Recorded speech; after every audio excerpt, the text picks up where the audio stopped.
My friends and I have always loved long road trips. There's something about being on the open road at night, music playing softly, and the world around you fading into the darkness. A few summers ago, we planned a cross-country trip, making stops in remote towns, exploring roadside attractions, and camping under the stars. We had done a few trips like this before, but this one was different. This one still haunts me. It was late August, and we had been driving through the Midwest for hours. Miles of empty fields stretched on either side of the highway, with only the occasional farmhouse breaking up the landscape. We were between major cities, somewhere in Nebraska or maybe Iowa, when we decided to take a detour. According to an old blog post that my friend Matt found, there was an abandoned ghost town not too far off the main road, supposedly left untouched for decades. It sounded like the perfect late-night adventure. There were 4 of us: me, Matt, Lucas, and Aaron.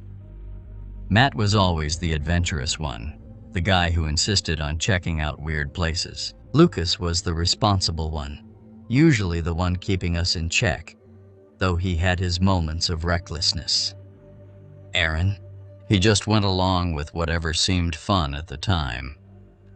I wasn't entirely sold on the idea of driving down a dark, isolated road towards some forgotten town in the middle of nowhere, but my curiosity got the better of me. We turned off the highway and onto a narrow 2-lane road. There were no streetlights, just our headlights cutting through the darkness. After about 20 minutes, the paved road turned into gravel, and soon after that, it was just dirt.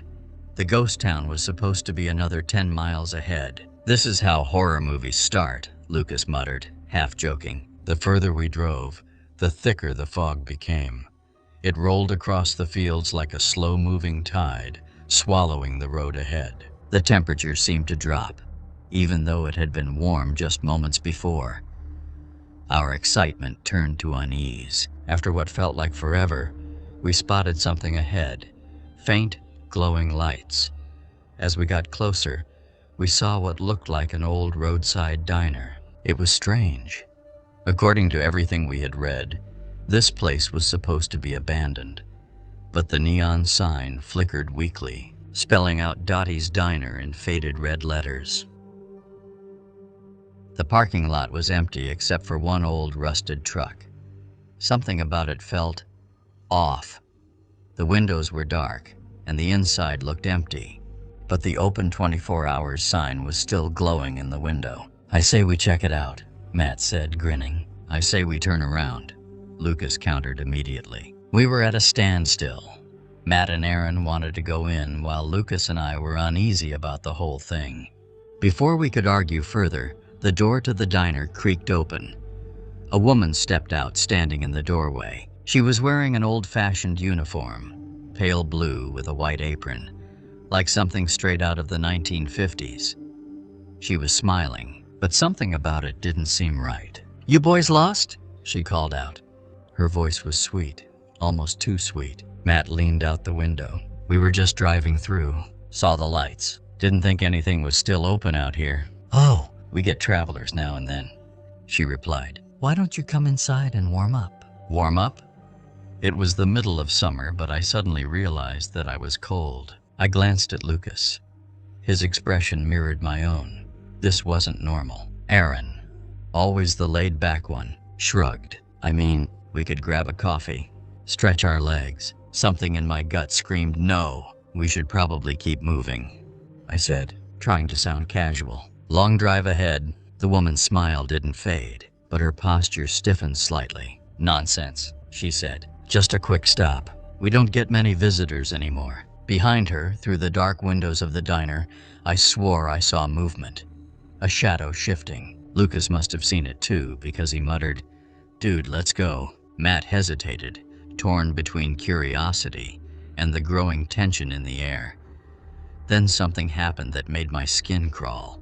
The woman took a step forward, and as she did, the rusted truck in the parking lot rumbled to life. A figure was sitting in the driver's seat now, tall, broad-shouldered, his face obscured by darkness. The truck's headlights flicked on, shining directly at us. That was enough for me. "We're leaving," I said, already putting the car into reverse. The woman's smile vanished. For the first time, her expression looked angry. I barely had time to process it before something slammed hard against the back of our car. Aaron swore, twisting around. "What the hell was that?" I didn't wait to find out. I slammed my foot on the gas, sending the car flying backward onto the dirt road. The truck's engine roared, and its tires skidded against the gravel as it lurched forward. "They're following us!" Matt yelled. I spun the car around, my hands shaking, and floored it back the way we came. The truck's headlights loomed in the rearview mirror, close enough that I could see the dark figure inside. The road was rough, the car bouncing violently, but I refused to slow down. The fog was even thicker now, and for a terrifying moment, I thought we might lose the road completely. Then suddenly, the headlights behind us flickered out. I glanced in the mirror. The truck was gone. Not stalled, not turned around, just gone. I didn't stop driving until we were back on the highway, speeding toward the nearest gas station.